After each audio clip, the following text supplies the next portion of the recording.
اگر میں نے بیڈ سے اٹھ کے واش روم تک جانا ہے میں نہیں جا پا رہا, آپ آئس کرنے کے بعد آپ کو لگے گا کہ آپ اپنی پورے گھر کی بھی صفائی کر سکتے ہو, آپ ہر بندے کا کام کر سکتے ہو, آپ اٹھ سکتے ہو, ٹھیک ہے, یعنی اتنی زیادہ آپ کو انرجی فیل ہونا اسٹارٹ ہو جاتی ہے. لیکن وہ انرجی آپ کی کچھ دیر کے لیے ہوتی ہے, کچھ دیر کے بعد وہ انرجی آپ کی پہلے سے بھی زیادہ آپ کو ڈپریشن ہونا اسٹارٹ ہو جاتا ہے. تو اس طرح سے انسان جو ہے وہ جب وہ لیتا ہے کوئی بھی ڈرگ تو اس کو جب یہ فیلنگ آتی ہے تو وہ اس کی ایک ایسوسیشن ہو جاتی ہے اس کے ساتھ, اس کو لگتا ہے کہ یہ تو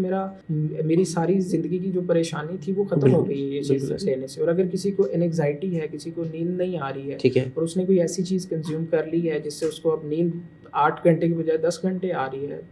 24 گھنٹے نیند آ رہی ہے, تو وہ چاہے گا کہ نیکسٹ ڈے بھی میں اس چیز کو استعمال کروں. تو ایک تو یہ ہے, اور دوسرا یہ کہ لوگوں کے اندر پھر اویئرنیس نہیں ہوتی, لوگوں کو پتہ نہیں ہوتا کہ جو چیز وہ استعمال کر رہے ہیں وہ ایکچوئل میں اس کی دوائی نہیں ہے بلکہ ہارمفل چیز ہے جو آگے چل کے ان کے لیے بھی اور ان کے گھر والوں کے لیے بھی نقصان دہ ثابت ہو سکتی ہے. اچھا, اس میں کوئی پرسنالٹی بھی تو میرے خیال انوالو ہو سکتی ہے, انسان کی اپنی پرسنالٹی بھی تو انوالو ہو سکتی ہے. بالکل ایسے ہی ہے, پرسنالٹی بھی اگر میں یہ کہوں کہ وہ بھی ایک بہت بڑی وجہ ہے جس کی وجہ سے انسان جو ہے وہ نشے کا عادی بن جاتا ہے. کچھ پرسنالٹی ٹریٹس ہوتے ہیں لوگوں کے اندر جو انسان کو اس چیز کی طرف راغب کرتے ہیں. جیسے مثال کے طور پہ کوئی انسان جو ہے بہت زیادہ امپلسو ہے. دیکھیں امپلسو ہم سبھی ہوتے ہیں لائف کے اندر, ہم سبھی چاہتے ہیں کہ ہم نئے ایکسپیرینسز لیں لائف کے اندر, ہم نئی چیزوں کو کریں, ٹھیک ہے, ہمارا اگر کوئی کام ہے تو وہ جلدی ہو. بٹ کچھ لوگ حد سے زیادہ امپلسو ہوتے ہیں. ان کی شخصیت دیکھیں, شخصیت ایک ایسی چیز ہے, آپ سمجھیں کہ جیسے آپ کے خون کے اندر کوئی چیز ٹرانسفر ہو گئی ہے تو وہ چیز ظاہر ہے آپ کی شخصیت کا حصہ ہوتی ہے. تو جو پرسنالٹی ہے اٹ سیلف یہ بھی آپ کا ایک کنسسٹنٹ پیٹرن ہوتا ہے بہیو کرنے کا, چیزوں کو دیکھنے کا, چیزوں کو پرسیو کرنے کا. تو جس انسان کی پرسنالٹی میں امپلسونیس ہوتی ہے, تھرل سیک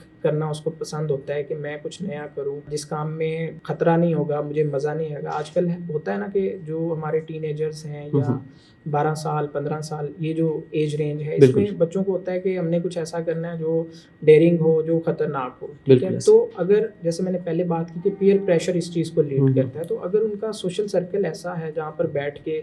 اس کے باقی دوست یار نشہ استعمال کر رہے ہیں اور وہ اس کو کسی دن کہہ دیتے ہیں کہ جو چیز ہم استعمال کر رہے ہیں یہ آپ کے کام کی نہیں ہے, آپ تو ایک سگریٹ بھی ہمارے ساتھ بیٹھ کے جو ہے وہ نہیں پی سکتے پورا, تو ہم تو 2 سگریٹ پی رہے ہیں, ہم تو 10 سگریٹ پی رہے ہیں. تو اس سے کیا ہوگا کہ جس انسان کی پرسنالٹی ایسی ہے کہ وہ امپلسو ہے, تھرل سیک کرنا اس کو پسند ہے, اس کو لگتا ہے کہ شاید میری ایگو ہرٹ ہو گئی ہے اگر مجھے کسی نے اس طرح کی کوئی بات بول دی ہے, تو وہ کیا کرتا ہے کہ وہ پھر ان کو کر کے دکھاتا ہے کہ اچھا آپ کر سکتے ہو تو میں بھی کر سکتا ہوں. ایک تو یہ پرسنالٹی ٹریٹ ہے. دوسرا پرسنالٹی ٹریٹ یہ ہے کہ اگر کسی انسان کے اندر نیوروٹسزم بہت زیادہ ہے. نیوروٹسزم ایک ایسا پرسنالٹی ٹریٹ ہے جس میں انسان اپنی زندگی میں ہر چیز کو نیگیٹیولی پرسیو کر رہا ہوتا ہے. وہ اپنی لائف میں جو کچھ بھی ہو رہا ہے اس کا پازیٹیو اسپیکٹ جو ہے وہ ایکسکلوڈ کر دیتا ہے اور نیگیٹیو اسپیکٹ کو فوکس کرنا شروع کر دیتا ہے. تو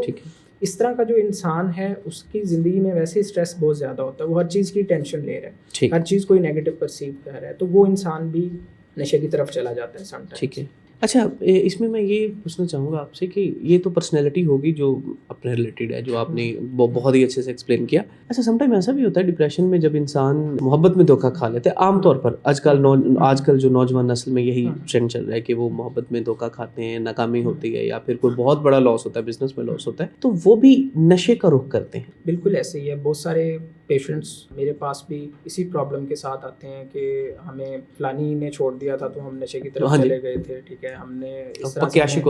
ہمیں اس طرح سے دھوکہ ملا ہے تو ہم نے جو ہے وہ اسٹریس میں آ کے, ڈپریشن میں آ کے ہم نے نشہ اسٹارٹ کر دیا ہے. اچھا, اس میں سب سے پہلے تو ہمیں پیچھے جو میکانزم چل رہا ہوتا ہے انسان کے ذہن میں, ہمیں اس کو سمجھنے کی ضرورت ہے. ٹھیک ہے. جو انسان اس وجہ سے نشے کی طرف جاتا ہے اس کے ذہن میں ایک بات تو یہ ہوتی ہے کہ یہ جو ساری سچویشن میری زندگی میں چل رہی ہے, یہ جو سارا کچھ میرے ساتھ ہو گیا ہے, یہ جو سارا ثانیہ میرے ساتھ ہوا ہے, میرے اندر اتنی ہمت نہیں ہے کہ میں اس کو ڈیل کر سکتا ہوں, میں اس کو فیس کر سکتا ہوں. ٹھیک ہے. تو جب وہ نشہ استعمال کرتا ہے تو اس انسان کو لگتا ہے کہ میں یہ کر کے میں اس ٹینشن کو فیس کر سکتا ہوں, میری ٹینشن جو ہے وہ ختم ہو جاتی ہے, میری ٹینشن کم ہو جاتی ہے, مجھے چیزوں کے اندر میرا انٹرسٹ آتا ہے, میں زندگی کو انجوائے کرنا شروع کر دیتا ہوں. تو جس وجہ سے انسان جو ہے وہ پھر اس چیز کی طرف راغب ہو جاتا ہے, یعنی وہ ایک اسکیپ ڈھونڈ لیتا ہے, وہ اس نے اپنے پرابلم کو کو حل نہیں کیا. اس کو ڈپریشن تھا, اس نے ڈپریشن کا علاج نہیں کروایا, اس نے ایک اسکیپ ڈھونڈ لیا کہ میں یہ غلط چیز استعمال کرتا ہوں تو میرا جو ڈپریشن ہے وہ کم ہو جاتا ہے. میں اکثر اپنے پیشنٹس کو یہ کہتا ہوں کہ آپ جب اس طرح کی چیز, اس طرح کا کوئی بھی قدم آپ اٹھاتے ہو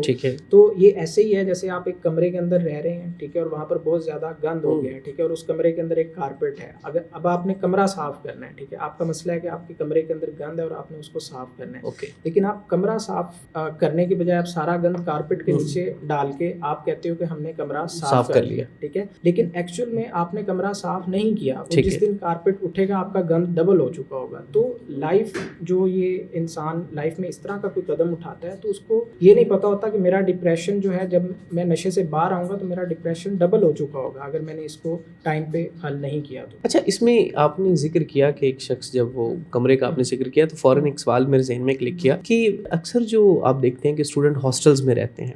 جب وہ نئے نئے ہاسٹل میں آتے ہیں تو وہ نشے کے عادی نہیں ہوتے, وہ سگریٹ نہیں پی رہے ہوتے, لیکن ہاسٹل فیلوز کے ساتھ روم میٹس جو ہیں وہ ان میں سے اگر کوئی نشے پر لگا ہو, کوئی منشیات وہ استعمال کر رہا ہو, کسی قسم کا بھی ڈرگز لے رہا ہو, تو وہ کس حد تک اس میں انوالو ہو سکتا ہے, کتنے چانسز ہوتے ہیں؟ آپ کو اگر ریگولر بیسس پہ ایک ایسی چیز کا ایکسپوجر مل رہا ہے جو آپ کے لیے خطرناک ہو سکتا ہے آگے چل کے, ٹھیک ہے, تو زیادہ چانسز ہیں کہ آپ بھی اس طرف جا سکتے ہیں. اب ایک بچہ جو ہاسٹل کے اندر رہ رہا ہے, اس کے ہاسٹل کے کمرے کے اندر اس کے آس پاس کے جو لوگ ہیں وہ استعمال کر رہے ہیں, تو یہ اب کیا ہے کہ یہ اس کے پیئرز ہیں. جس طرح ہم نے پیئر پریشر کی بات کی, تو ہو سکتا ہے کہ کسی دن اس کا بھی دل کرے, وہ بھی پریشان ہو, اس کو بھی ڈپریشن فیل ہو رہا ہو, تو ہو سکتا ہے کہ وہ اپنے آپ کو تھوڑا سا بہتر فیل کروانے کے لیے وہ اس چیز کا استعمال کرے اور پھر آگے جو ہے وہ اسی چیز کے اندر چلا جائے. کیونکہ جب بھی کوئی انسان نشہ یوز کرتا ہے تو وہ کبھی بھی اس لیے نہیں کرتا کہ میں نے اس کا عادی ہونا ہے یا میں نے اس بیماری کے اندر میں نے مبتلا ہونا ہے. وہ صرف یوز کرتا ہے ریکریشنل پرپزز کے لیے, وہ صرف ساتھ بیٹھے ہوئے لوگوں کے کہنے کے اوپر یا اپنے شوق کی خاطر وہ اس کو استعمال کر لیتا ہے. لیکن with the passage of time جب وہ دیکھتا ہے کہ میری تو سارے مسئلے ہی حل ہو رہے ہیں اس سے اور مجھے تو کوئی پریشانی نہیں ہوتی جب میں اس کو یوز کر لیتا ہوں. بالفرض اگر ایک بچہ جو ہاسٹل میں رہ رہا ہے وہ اگر یہ کرتا ہے تو اس کو نیند آ جاتی تھی, وہ پڑھ نہیں پاتا تھا. آج اگر اس نے کوئی نشہ استعمال کر لیا, وہ پوری رات بیٹھ کے وہ پڑھ رہا ہے, تو نیکسٹ ڈے تو اس کو یہی لگے گا کہ یہ ایک چیز ہے, یہ مجھے کرنی چاہیے. تو پھر یہ پھر پازیٹیو نہ ہوا کہ اگر وہ بغیر نشے کے پڑھتا نہیں اور نشہ کر لیتا تو پھر ساری ساری رات پڑھ لیتا ہے. ہاں دیکھیں, اس کو یہی لگ رہا ہوتا ہے کہ یہ میرے لیے پازیٹیو ایک چیز ہے جو میرے ساتھ ہو رہی ہے. بٹ آپ یہ دیکھیں, اللہ تعالیٰ نے آپ کے ذہن کو ڈیزائن کیا ہے, آپ کے دماغ کو ڈیزائن کیا ہے کہ اس نے 100 کی سپیڈ پہ کام کرنا ہے, ٹھیک ہے, لیکن آپ اپنے ذہن کو نشہ کر کے 250 کی سپیڈ پہ یا 300 کی سپیڈ پہ دوڑانا چاہ رہے ہیں, تو کیا ہوگا کہ ایونچولی وہ 1 مہینے کے بعد 2 مہینے کے بعد, ٹھیک ہے, آپ کا جو انجن ہے وہ خراب ہونا شروع ہو جائے گا. آپ بائک کی ایگزامپل لے لیں, آپ کو آپ کی بائک کی ریکمینڈڈ سپیڈ جو ہے وہ 100 ہے, بٹ آپ اس کو روزانہ کی بنیاد پہ 300 پہ چلا رہے ہیں اور اس کی کوئی ٹیوننگ بھی نہیں ہو رہی, تو وہ کتنا عرصہ آپ اس کو یوز کر سکتے ہیں؟ آپ میکسیمم آپ اس کو مہینہ 2 مہینے, اور اس کے بعد جو ہے بالکل وہ چیز خراب ہو جائے گی. اچھا, ایک سوال یہاں پر ہے میرا کہ اب ایک جیسے میں نے روم میٹ کا ذکر کیا, وہ سگریٹ پر آہستہ آہستہ لگنا شروع ہو جاتا ہے, آہستہ آہستہ سگریٹ استعمال کرنا شروع کر دیتا ہے, تو پھر سگریٹ سے آگے پھر وہ دوسرے ڈرگس لینا بھی اسٹارٹ کر دیتا ہے. تو کیسے آئیڈینٹیفائی کیا جائے کہ یہ بندہ جو ہے وہ نشے کا عادی ہوتا جا رہا ہے؟ کیسے کون سی ایسی علامات ہیں کہ جس سے ہمیں یہ پتہ چل سکتا ہے کہ اب یہ مکمل نشے کی لت اسے لگ چکی ہے؟ سب سے پہلے تو میں سٹیجز بتا دیتا ہوں کہ جن سٹیجز کے تھرو ایک انسان جو ہے وہ اس بیماری کا شکار ہو جاتا ہے. سب سے پہلے جیسے میں نے پہلے ابھی ایک سٹیج بتائی ہے کہ کوئی بھی انسان کبھی بھی اس مائنڈ سیٹ کے ساتھ نشہ نہیں شروع کرتا ہے کہ میں نے اس کا عادی بن جانا ہے, میں نے پوری زندگی اس کو استعمال کرنا ہے. اس کا پرپز ہوتا ہے کہ میں نے اچھا اگر مجھے دوست کہہ رہے ہیں تو چلے میں کر لیتا ہوں, یا کسی بھی خوشی کے موقع پہ, شادی پہ, اگر کچھ شادی بیاہ ہوتے ہیں جن پہ اس طرح کا رواج ہوتا ہے لوگ, اور ہمارے ہاں تو تقریباً پنجاب میں کلچر ہی ہے کہ شراب پر عموماً کچھ ایسے رشتے دار ہوتے ہیں جو شادی پر شراب ضرور پیتے ہیں. بالکل ایسے ہی ہے, تو وہ جو ہے وہ کر لیتا ہے استعمال, لیکن اس کے بعد جو اس کا اثر جو محسوس ہوتا ہے نا, وہ اس کے ذہن میں کہیں نہ کہیں رہ جاتا ہے. کیونکہ نشہ جو ہے یہ صرف آپ اگر اس کو کہیں گے کہ یہ کوئی جسمانی بیماری ہے تو یہ جسمانی بیماری نہیں ہے, یہ برین ڈیزیز ہے. یہ جو بھی کیمیکل آپ یوز کرتے ہیں وہ ڈائریکٹلی آپ کے برین کے جو ریوارڈ پاتھ ویز ہیں ان کو جا کے افیکٹ کرتے ہیں. آپ کی جو خوشی غمی ہے اس کو بیسیکلی الٹر کر رہا ہوتا ہے. تو وہ جو افیکٹ انسان کو فیل ہو رہا ہوتا ہے, وہ جو اس کو بینیفٹس بینیفٹس ہو رہے ہوتے ہیں, جو کنسیکوینسز اس کو مل رہے ہوتے ہیں اس کے استعمال کرنے کے, ان سے اس کو لگتا ہے کہ مجھے اس کو دوبارہ یوز کرنا چاہیے. تو دین وہ سیکنڈ اسٹیج کا ہے کہ وہ دوبارہ جا کے اس کو یوز کرتا ہے اپنے کسی بھی کام کے لیے. اگر اس نے لیٹس کو اسٹڈی کرنی ہے تو وہ اس کو یوز کرے, یعنی اوکیجنلی اس کو یوز کرنا اسٹارٹ کر دیتا ہے. اس کے بعد انسان جب دیکھتا ہے کہ اب وہ اس کی جو کریونگ ہے وہ with the passage of time increase ہوتی جا رہی ہے, پھر وہ ریگولر کرنا اسٹارٹ کر دیتا ہے, دین وہ مس یوز کرنا اسٹارٹ کر دیتا ہے. یعنی اگر اس نے ایک گولی کھانی تھی, ٹھیک ہے, اب وہ 10 گولیاں کھا رہا ہے سیم افیکٹ لینے کے لیے, کیونکہ اس کی باڈی جو ہے وہ اب یوز ٹو ہو چکی ہے. تو یہ کچھ اسٹیجز ہیں. اب اگر ہم نے ایک بندے کو ریکگنائز کرنا ہے کہ یہ انسان جو ہے وہ نشے کی بیماری کا شکار ہو چکا ہے یا یہ اس بیماری کے اندر پھنس چکا ہے, ٹھیک ہے, تو سب سے پہلے ہم نے دیکھنا ہے کہ کیا وہ انسان اپنے کام سارے صحیح سے کر پا رہا ہے یا نہیں کر پا رہا. ٹھیک ہے, آپ کو یہ لوگ نظر آئیں گے کہ یہ لوگ اپنا کام نہیں کر پا رہے ہیں. بچہ اگر اسکول جاتا ہے تو آپ اسکول میں جا کے پوچھیں گے, بچہ اسکول کے اندر آپ کو نہیں ملے گا. ٹھیک ہے, آپ کو کسی ایسے فرینڈس کے ساتھ بیٹھا ہوا ملے گا جو نشہ کرتے ہیں. ٹھیک ہے, اور اس کے بعد دوسرے نمبر پہ ان کا اپنے اوپر کنٹرول جو ہے آہستہ آہستہ ختم ہو جاتا ہے, چاہے وہ جذباتی طور پر ہو, چاہے وہ کسی بھی لحاظ سے ہو. ٹھیک ہے, یہ نہ اپنی ہائیجین کا خیال رکھ پا رہے ہوتے ہیں, نہ صفائی ستھرائی کا خیال رکھ پا رہے ہوتے ہیں. آپ دیکھیں گے کہ یہ لوگ ایک مہینہ نہیں نہا رہے ہوتے, ان کو نہ اپنی بال کٹوانے کا پتہ ہے, نہ ان کو اپنے کپڑے تبدیل کرنے کا پتہ ہے. ٹھیک ہے, وہ صبح آئیں گے, ٹھیک ہے, رات میں چلے جائیں گے باہر. اس طرح کی ان کی ایک زندگی گزر رہی ہوتی ہے. پیسے کا ضیاع بہت زیادہ ہو رہا ہوتا ہے. آپ دیکھیں گے کہ ان کا جو ویٹ ہے وہ دنوں کے اندر کم ہونا شروع ہو جائے گا. ٹھیک ہے, مینٹلی بھی کچھ ایشوز آنا سٹارٹ ہو جاتے ہیں ان کے ساتھ. ٹھیک ہے, بیکی باتیں کرنا شروع کر دیتے ہیں لوگ, اور اس کے علاوہ ان کے ریلیشن شپس خراب ہونا سٹارٹ ہو جائیں گے. ٹھیک ہے, یعنی گھر والوں کے ساتھ بلا وجہ ہی لڑائی جھگڑا کرنا شروع کر دینا. ٹھیک ہے, اگر چھوٹی سی بھی کوئی بات ہو گئی ہے تو اس پہ بہت زیادہ ان کے اندر آپ کو چڑچڑاپن دیکھنے کو ملتا ہے. ٹھیک ہے, اور اس کے علاوہ آپ دیکھیں گے کہ جیسے یہ نشہ چھوڑنے کی کوشش کریں گے, ٹھیک ہے, اگر آپ کو بالفرض پتہ ہے کہ یہ ایک بندہ ہے جو اس چیز کا شکار ہے, ٹھیک ہے, اور اگر آپ اس کو کہتے ہو کہ آپ نشہ چھوڑ دیں, تو وہ جیسے ہی نشہ چھوڑیں گے تو آپ دیکھیں گے کہ ان کی حالت اتنی زیادہ بری ہو جاتی ہے جب ان کو نشہ نہیں مل رہا ہوتا کہ ان کو دگنی اماؤنٹ میں وہ ڈوز جو ہے وہ دوبارہ ان کو لینی پڑتی ہے اپنے آپ کو ٹھیک رکھنے کے لیے. ٹھیک ہے, تو اس طرح کی چیزیں ان کے ساتھ ہو رہی ہوتی ہیں. یہ نشہ چھوڑنے کی بھی کوشش, یہ بھی ایک علامت ہے کہ یہ نشہ چھوڑنے کی کوشش کرتے ہیں لیکن وہ چھوڑ نہیں پاتے. اور اس کے علاوہ کریونگ ان کی بہت زیادہ ہوتی ہے, ریگولر بیسس پہ ان کو بہت زیادہ کریونگ ہو رہی ہوتی ہے, اور ان کو یہ پتہ ہوتا ہے کہ جو چیز ہم استعمال کر رہے ہیں اس سے ہمیں شدید قسم کے جسمانی نقصانات بھی ہو رہے ہیں, مالی نقصانات بھی ہو رہے ہیں, اور مینٹلی بھی یہ ہمیں ٹارچر کر رہا ہے, بٹ وہ اپنے آپ کو روک نہیں پاتے ہیں اس کو استعمال کرنے سے. اچھا, یہاں پر آپ نے ذکر کیا کہ وہ نشے کی لت کو چھوڑنا چاہتے ہیں, وہ علاج بھی کروانا چاہتے ہیں لیکن کروا نہیں پاتے, تو کیا اس کا علاج مکمل ممکن ہے؟ دیکھیں, اس کا جو علاج مکمل 100% تو شورٹی کے ساتھ نہیں کہا جا سکتا کہ ایک انسان جو ہے وہ اس سے ریکور ہو سکتا ہے, بٹ اگر ایک انسان جو ہے وہ 100% ایفرٹ کرتا ہے اس کو چھوڑنے کی, اور وہ گائیڈنس لیتا ہے, جو پراپر ایک طریقہ ہے اس کے علاج کا, وہ اس کے تھرو اس کا علاج اگر لیتا ہے, تو چانسز ہیں کہ وہ انسان جو ہے وہ نشے کو ہمیشہ کے لیے خیر آباد کہہ سکتا ہے. لیکن اس کا ایک طریقہ ہے کہ آپ نے کس طرح سے اس نشے کو چھوڑنا ہے. ایسا نہیں ہے کہ آپ گھر میں بیٹھے آپ کہیں کہ آج میں پچھلے 4 سال سے نشہ کر رہا ہوں, آج میں نے تہیہ کر لیا ہے کہ میں نشہ نہیں کروں گا, تو وہ نشہ جو ہے وہ آپ ہمیشہ کے لیے چھوڑ دیں. ایسا پاسبل نہیں ہے. اگر آپ اس طرح کرو گے تو آپ کا جسم اب اس کا عادی بن چکا ہے. ٹھیک ہے, وہ آپ کو جو ہے وہ وڈرول سمپٹمز آئیں گے, آپ کو اینگزائٹی ہوگی, ڈپریشن ہوگا, آپ سے وہ چیزیں بیئر نہیں ہوں گی, اور جب وہ آپ سے بیئر نہیں ہوں گی تو آپ ان کو ختم کرنے کے لیے اور زیادہ ڈوز میں جو ہے وہ نشہ لینا شروع کر دو گے. اچھا, ایسا بھی تو ہے نا کہ آپ نے معاشرے میں دیکھا ہوگا کہ جو نشے کے عادی ہو چکے ہوتے ہیں, چاہے وہ سگریٹ کے ہیں, شراب کے ہیں, یا کسی بھی ڈرگ کو وہ یوز کر رہے ہیں, وہ کریٹیو بہت ہو جاتے ہیں. تو اس کی کیا وجہ ہے, مطلب کہ جس نے کریٹیو ہونا ہے وہ نشے کا استعمال کر لے؟ دیکھیں, اس کی ایک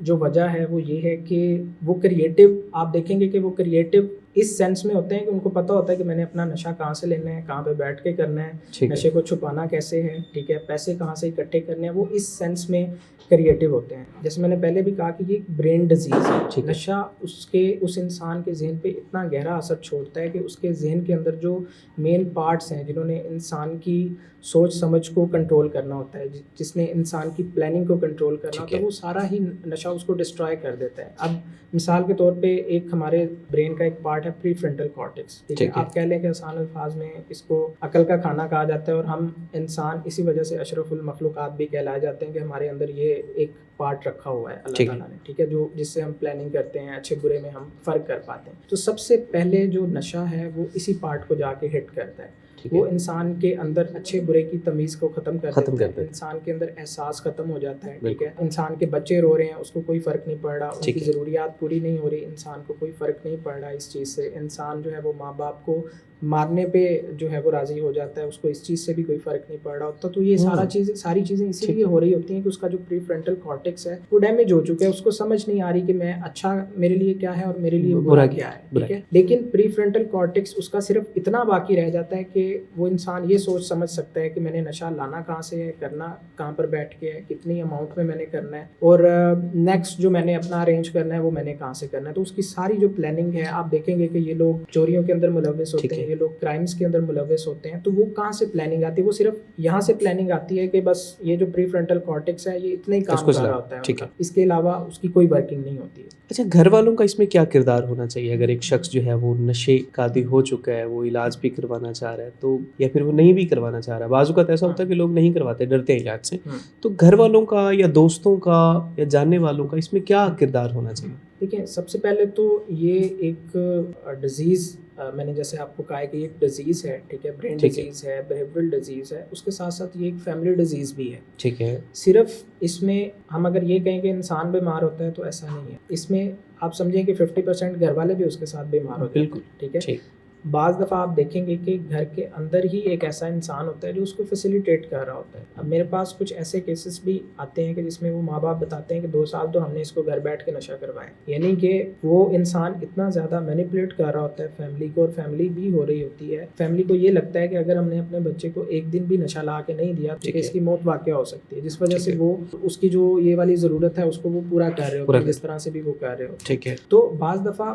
فیسیلیٹیٹ کرنے والا گھر کے اندر ہی موجود ہوتا ہے، بعض دفعہ گھر کے اندر ہی ایک ایسا انسان موجود ہوتا ہے جو اس طرح کے شخص کی ہر بات کو مان رہا ہوتا ہے، اور اس شخص کو پتا ہوتا ہے کہ میں نے اسی کو ہی مینیپولیٹ کرنا ہے. تو سب سے پہلے تو فیملی کا اس میں رول ہے کہ اس انسان کو بٹھا کے سمجھایا جائے کہ بھائی آپ نے اس کو فیسیلیٹیٹ نہیں کرنا ہے، اگر ہم نے اس کو ٹھیک کرنا ہے تو ہم اس کو جو ہے وہ اس طرح سے فیسیلیٹیٹ نہیں کر سکتے کہ یہ جتنی ڈوز میں ہمیں کہہ رہا ہے، جس طرح سے یہ کہتا جا رہا ہے ہم اس کی بات کو اس طرح سے مانتے جا رہے ہیں. کیونکہ ہمیں ان کے ساتھ اسٹرکٹ ہونا پڑتا ہے، سم ٹائمس ہمیں ان کے ساتھ باؤنڈریز سیٹ کرنی پڑتی ہیں کہ اگر وہ بھی ان کی اپنی بہتری کے لیے، ان کی اپنی بہتری کے لیے ہمیں ان کو بتانا پڑتا ہے کہ ہمیں آپ سے یہ چیز چاہیے، ٹھیک ہے، بدلے میں آپ کو ہم یہ چیز دیں گے، اور اس پہ بھی آپ نے ان کو نشہ نہیں لا کے دینا کبھی بھی، ٹھیک ہے. اس میں آپ ان کی ضروریات کو پورا کر سکتے ہو، اس کی اگر کوئی اور ڈیمانڈز ہیں آپ اس کو پورا کر سکتے ہو، بجائے اس کے کہ آپ اس طرح کی کوئی ڈیمانڈ اس کی پوری کریں. اچھا، اس میں جو ایڈکٹڈ ہو جاتے ہیں ان کا علاج کیا ممکن ہے مکمل طور پر کہ وہ دوبارہ سے اپنی پہلی جو پوزیشن ہوتی ہے نارمل پوزیشن میں آ سکتے ہیں؟ بالکل، اس کا علاج جو ہے وہ پاسبل ہے، ٹھیک ہے. اس میں ایسا نہیں ہے کہ کوئی ایک اسپیسیفک ڈیوریشن ہے کہ اتنی ڈیوریشن کا اگر کسی بھی پیشنٹ نے علاج لے لیا ہے تو وہ مکمل طور پہ ریکور ہو جائے گا. یہ ایک ایسی چیز ہے جس میں انسان کو ریگولر بیسس پہ ایفرٹ کرنی پڑتی ہے، فالو اپس پر آنا پڑتا ہے، پھر جا کے کہیں انسان جو ہے وہ اپنے آپ کو ریکوری کے اندر رکھ سکتا ہے. یہ ایک ایسا ڈس آرڈر ہے، دنیا کے اندر کچھ 4 سے 5 ڈیزیزز ایسی ہیں جن کا ریلیپس ریٹ ہائی ہے، ٹھیک ہے. سب سے پہلے استھما ہے، ٹھیک ہے، اس کے بعد ہائپر ٹینشن ہے، ان کے 50 to 70% چانسز ہیں کہ انسان جو ہے وہ ریلیپس ہوتا ہے. اور سیکنڈ نمبر کے اوپر یہ سبسٹینس یوز ڈس آرڈر ہے، اس کے آلموسٹ 40 to 60% چانسز ہیں کہ اگر آپ نے علاج لے لیا ہے آپ ریلیپس ہو سکتے ہو، اگر آپ نے اپنے پرابلمس کو صحیح طریقے سے ایڈریس نہیں کیا، آپ نے صحیح طریقے سے ٹریٹمنٹ نہیں لیا جس طرح سے آپ کا وہ ٹریٹمنٹ ہونا چاہیے، ٹھیک ہے. اور اس کا مطلب یہ ہے کہ 40 to 60% کا، کہ مطلب اگر 100 لوگوں نے علاج لیا ہے تو اس میں صرف 40% لوگ ہی ریکوری میں رہتے ہیں، ٹھیک ہے، باقی کے 60% جو ہے وہ ریلیپس ہو جاتے ہیں. اور اس کی ریزن ایک یہ ہے کہ ہماری سوسائٹی میں سب سے بڑا المیہ یہ ہے کہ جو ریہیبلیٹیشن سینٹرز اس کے لیے کام کر رہے ہیں یا جن ہاسپٹلس کے اندر ان چیزوں کی ٹریٹمنٹ کی جاتی ہے وہاں پر ایک صحیح ماڈل کو فالو نہیں کیا جاتا، کیونکہ اس علاج کے اندر آپ نے چیزوں کو مکس کرنا ہوتا ہے، آپ نے میڈیسن بھی دینی ہے، آپ نے اس کی کاؤنسلنگ بھی کرنی ہے، آپ نے گروپ کاؤنسلنگ بھی کرنی ہے اس بندے کی، اور اس کو آپ نے سپورٹ گروپس کے اندر بھی انوالو کرنا ہے. لیکن انفارچونیٹلی بہت سارے ریہیبلیٹیشن سینٹرز کے اندر، بہت سارے ہاسپٹلس کے اندر بندے سے یہی نہیں پوچھا جاتا کہ آپ کی نشہ شروع کرنے کی وجہ کیا تھی، ٹھیک ہے. جب آپ نے کسی چیز کی روٹ کاز کو ہی ایڈریس نہیں کیا، آپ نے اس کے اوپر ہی کام نہیں کیا، بندے کو یہ نہیں بتایا کہ اس نے ڈپریشن کو کیسے ڈیل کرنا ہے، اس نے انگزائٹی کو نشے کے بغیر کیسے ڈیل کرنا ہے، اگر اس کی لائف میں کوئی اسٹریس آ جاتا ہے تو اس نے کیسے اس کو ڈیل کرنا ہے، اس کے اگر روم کے اندر، ہاسٹل کے روم کے اندر 4 لوگ بیٹھ کے سگریٹ پی رہے ہیں, نشہ کر رہے ہیں, تو وہاں پر اس نے کیا کرنا ہے کہ وہ اپنے آپ کو نشے سے بچا سکے. تو جب تک آپ نے اس کے روٹ کازز کو ہی آئیڈینٹیفائی کر کے ان کے اوپر اس کے ساتھ بات چیت نہیں کی, تو آپ بندے کی ریکوری ایکسپیکٹ نہیں کر سکتے ہیں. ٹھیک ہے. پھر کیا ہوگا کہ وہ بندہ جیسے ہی علاج لینے کے بعد باہر جاتا ہے, تو جیسے ہی اس کی لائف میں دوبارہ کوئی اسٹریس آئے گا, تو وہ دوبارہ جو ہے وہ اس چیز کا شکار ہو جائے گا. تو اس کے لیے بیسیکلی 2 طرح کے ٹریٹمنٹس ہیں. سب سے پہلے آؤٹ پیشنٹ ٹریٹمنٹ ہے اور اس کے بعد ان پیشنٹ ٹریٹمنٹ ہے. سب سے پہلے میں ان پیشنٹ ٹریٹمنٹ کا بتا دیتا ہوں. ان پیشنٹ ٹریٹمنٹ میں جو ہے وہ بہت ساری چیزوں کو مکس کر کے وہ ٹریٹمنٹ جو ہے وہ پیشنٹ کو دیا جاتا ہے. اس میں میڈیکیشن اسسٹڈ تھراپی ہوتی ہے, اس میں بندے کو انڈیویجول تھراپی پرووائڈ کی جاتی ہے, اس میں انسان کو گروپ کاؤنسلنگ پرووائڈ کی جاتی ہے, اور اس کے علاوہ NA کا ٹریٹمنٹ ہوتا ہے. یہ ایک اسپیشلائزڈ ٹریٹمنٹ ہے, جو لوگ اس بیماری کا شکار ہوتے ہیں ان کے لیے یہ ٹریٹمنٹ ہوتا ہے. تو یہ مکس کر کے اس کو ایک ٹریٹمنٹ دیا جاتا ہے, اور پھر فیملی کاؤنسلنگ بھی کی جاتی ہے. ٹھیک ہے. اس کے جو فیملی کے ساتھ ٹرمز اینڈ کنڈیشنز ہیں اس کو ہم نے بیلنس کرنا ہوتا ہے. تو یہ سارا ٹریٹمنٹ اس کو پرووائڈ کیا جاتا ہے. اب آؤٹ پیشنٹ ٹریٹمنٹ کیا ہے؟ آؤٹ پیشنٹ ٹریٹمنٹ میں پیشنٹ کو موسٹلی میڈیسن دی جاتی ہے اور ساتھ میں تھوڑی سی کاؤنسلنگ پرووائڈ کی جاتی ہے. لیکن میں آؤٹ پیشنٹ ٹریٹمنٹ کو ہمارے اس معاشرے کے اندر میں اس کو ڈسکریج کرتا ہوں, اور وہ میں اس لیے ڈسکریج کرتا ہوں کہ ہمارے ہاں آؤٹ پیشنٹ ٹریٹمنٹ اس طرح سے ورک ہی نہیں کرتا. یہ زیادہ ورک کرتا ہے باہر کے ملکوں میں. ٹھیک ہے. وہاں پہ لوگ ایجوکیٹڈ ہیں, وہاں پہ لوگ پڑھے لکھے, ان کو پتہ ہے کہ اگر ڈاکٹر مجھے میڈیسن لکھ کے دے رہا ہے, میں نے اس کو ابیوز نہیں کرنا. اس نے جتنی ڈوز مجھے بتائی ہے میں نے اتنی ڈوز میں ہی اس کو استعمال کرنا. ایسا ہی ہے بالکل. ہمارے ہاں کیا ہوتا ہے کہ اگر ڈاکٹر نے مجھے 5 دن کی میڈیسن دی ہے, ٹھیک ہے, کہ یہ آپ نے 5 دن میں استعمال کرنی ہے, میں چاہتا ہوں کہ میرا جو مسئلہ ہے وہ آج ہی ٹھیک ہو جائے, اور میں وہ 5 کی 5 گولیاں آج ہی کھا دوں گا. تو اس سے کیا ہوتا ہے کہ یہ جو میڈیسن ہم نے دینی ہوتی ہیں ان پیشنٹس کو, یہ آلریڈی آپ سمجھیں کہ یہ بھی ایک نشہ آور دوائیاں ہی ہوتی ہیں. ٹھیک ہے. نشہ آور گولیاں ہوتی ہیں, ان کا ہائی چانس ہوتا ہے کہ انسان اس کو ابیوز کر سکتا ہے. تو آؤٹ پیشنٹ ہم اس لیے نہیں یہاں پر اس ٹریٹمنٹ کو جو ہے وہ لے کر چل سکتے زیادہ, کہ ہمارے ہاں ایجوکیشن اتنی زیادہ نہیں ہے, لوگ اتنے زیادہ ایجوکیٹڈ نہیں ہیں ان چیزوں کو لے کے, اویئرنیس نہیں ہے ان چیزوں کو لے کے. تو اگر ہم اس کو میڈیسن دے بھی دیتے ہیں بالفرض, تو ہو سکتا ہے کہ وہ جا کے اس کو ابیوز کرنا شروع کر دے, وہ نشہ چھوڑ کے اس میڈیسن کو سٹارٹ کر دے, اپنی کریونگ کو. ایسا بھی تو ہو سکتا ہے کہ ایک نشے کو چھوڑ کر وہ دوسرے نشے میں مبتلا ہو جائے. جی بالکل, کیونکہ ان پیشنٹ ٹریٹمنٹ میں تو اس کو ایک کنٹرولڈ انوائرمنٹ میں وہ میڈیسن دی جا رہی ہے. اگر ہمیں لگتا ہے کہ وہ پیشنٹ جو ہے وہ بہتر ہو گیا, تو اس کی اس میڈیسن کو سائیکیٹرسٹ روک دیتا ہے, یا جو میڈیکل آفیسر ہے اس کی اس میڈیسن کو روک دیتا ہے. ٹھیک ہے. اس کو فردر وہ میڈیسن نہیں دی جاتی. لیکن آؤٹ پیشنٹ کے اوپر ظاہر ہے وہ انوائرمنٹ کنٹرول نہیں کیا جا سکتا, جس کی وجہ سے ہم اس کو جو ہے وہ آؤٹ پیشنٹ کے اوپر یہ ٹریٹمنٹ نہیں پرووائڈ کر سکتے. ہاں اگر کوئی انسان جو ہے ایجوکیٹڈ ہے, اس کے گھر والے یہ ذمہ داری لے سکتے ہیں کہ وہ اس کو ذمہ داری کے ساتھ یہ میڈیسن استعمال کروائیں گے, یا جو بھی ادویات دی جا رہی ہیں اس کی کریونگ کو مینیج کرنے کے لیے, یا اس کے وڈرال سمپٹمس کو مینیج کرنے کے لیے, پھر اس کو کیا جا سکتا ہے. لیکن وہ آئی گیس کہ 100 میں سے کوئی 1 یا 2 لوگ ہی ایسے ہوں گے جو اس طرح سے چیزوں کو لے کر چل سکتے ہیں. ادروائز اس طرح کی جو ادویات ہیں ان کا جو ہے وہ غلط استعمال کیا جاتا ہے اگر ان کو آؤٹ پیشنٹ پر رکھ کر دیا جاتا ہے. اچھا, اس میں آپ نے کہا کہ ہم مطلب علاج اس کا ممکن ہے اگر ہم کروانا چاہیں تو اس میں کیا میل کا علاج تو ہمیں ڈفرینٹ جگہیں پتہ ہے ساری چیزیں معاملات, فیمیل جو آج کل آپ دیکھتے ہیں کہ یونیورسٹی اسٹوڈنٹ جو ہیں وہ اس چیز میں مبتلا ہو رہی ہیں, تو کیا ان کے بارے میں کیا کہیں گے کہ وہ اگر اپنا علاج کروانا چاہتے ہیں تو وہ کیسے ممکن ہے اور کس طرح کروا سکتے ہیں, کہاں پر کروا سکتے ہیں؟ بالکل, آج کل جس طرح سے اور جتنی تیزی سے یہ جو نشے والی چیز ہے یہ پھیل رہی ہے, تو فیمیلز کے لیے جو ریہیبلیٹیشن سینٹرز ہیں وہ اتنے زیادہ نہیں ہیں جتنے کہ میلز کے لیے ہیں. اور ہماری اگر آپ سوسائٹی کو دیکھتے ہیں تو ہماری سوسائٹی میں میل کو گھر سے بڑی مشکل سے فیملی لے کر آتی ہے کہ کہیں ہمارے رشتہ داروں کو پتہ نہ چل جائے, کہیں اس کے دوستوں کو پتہ نہ چل جائے اس کے ساتھ کیا ہوگا بعد میں. تو فیمیل کا ایک ریہیب سینٹر کے اندر آ کے علاج کروانا تو بہت بڑی بات ہے. وہ آپ دیکھیں گے کہ مطلب اگر 100 فیمیلز جو ہیں وہ اس بیماری کا شکار ہیں, تو اس میں سے کوئی 1 فیمیل ہوگی جو ٹریٹمنٹ لے رہی ہوگی کسی ریہیب کے اندر. ریہیبلیٹیشن سینٹرز ہیں لیکن بہت زیادہ کم ہیں اس طرح کے ریہیبلیٹیشن سینٹر. اور اس کی ایک وجہ یہ بھی ہے کہ اگین ایک اسٹگما ایسوسیٹ ہو جاتا ہے کہ ایک لڑکی ہو کے, ٹھیک ہے, یہ نشے کی جو ہے وہ بیماری کا شکار ہو چکی ہے. ٹھیک ہے. اس وجہ سے گھر والے شاید ان کو لے کر ہی نہیں آنا چاہتے, ان کو وہ ٹریٹ ہی نہیں کروانا چاہتے. وہ پھر وہی ہوتا ہے کہ گھر کے اندر رکھ کے زبردستی کر کے اس کی صحت بھی خراب ہو رہی ہے, تو اس طرح سے چھڑوانے کی کوشش کی جاتی ہے اس سے, یا پھر وہ اسی طرح سے چیزیں جو ہے وہ چلتی رہتی ہیں. تو آئی گیس اس پہ گورنمنٹ آف پاکستان کو بھی ایکشن لینے کی ضرورت ہے کہ فیمیلس کے لیے بھی کچھ ایسے ادارے بننے چاہیے, کچھ آگاہی مہم ہونی چاہیے,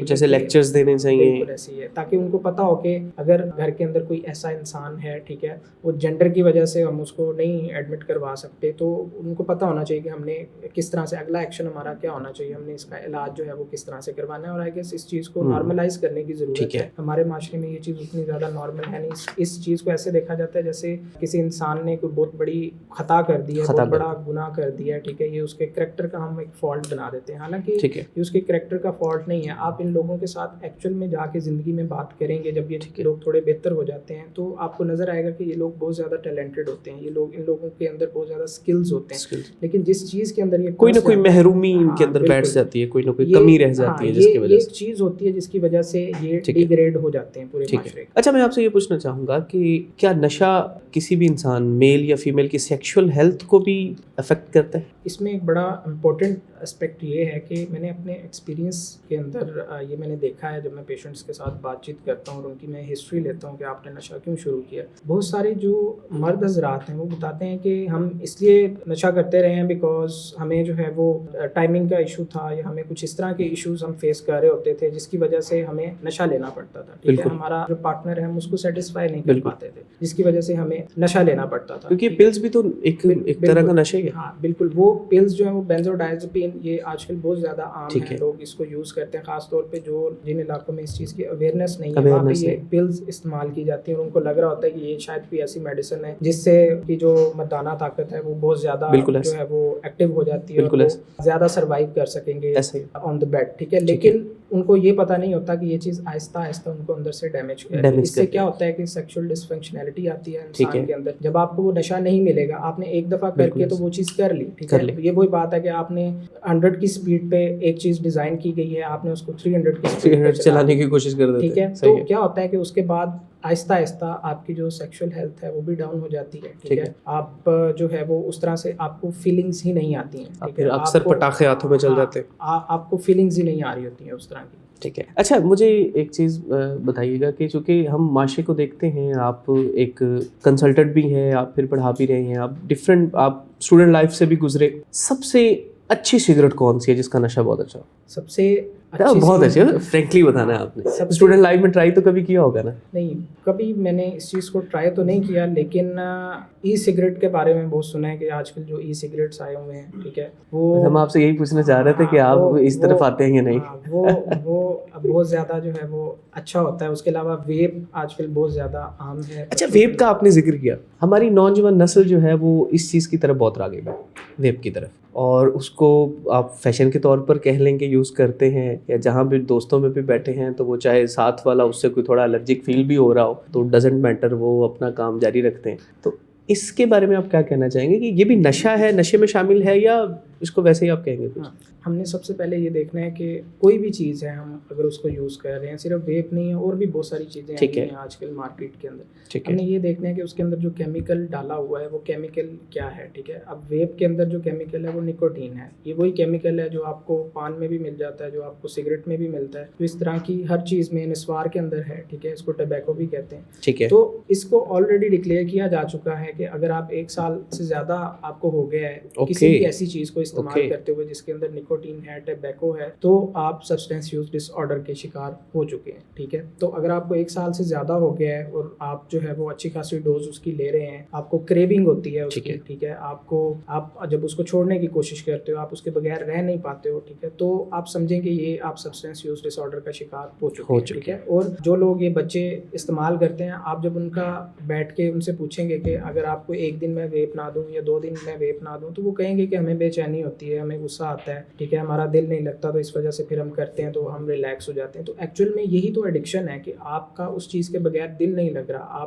آپ سروائیو ہی نہیں کر پا رہے ہو اپنی لائف کے اندر, آپ پراپر طریقے سے فنکشن نہیں پرفارم کر پا رہے ہو جب آپ کو وہ چیز نہیں مل رہی ہے. تو وہ پھر کوئی بھی چیز ہے, بہت سارے لوگ, حالانکہ جو چائے ہے وہ ایک نارمل سی چیز ہے, ٹھیک ہے, ہمارے معاشرے کے اندر مطلب ایک بڑا طبقہ جو ہے وہ اس چیز کو استعمال کرتا ہے ایکٹیو ہونے کے لیے, حالانکہ اس کے اندر جو کیمیکل ہے وہ ایک اسٹیمولنٹ کے اندر ہی آتا ہے, یہ وہی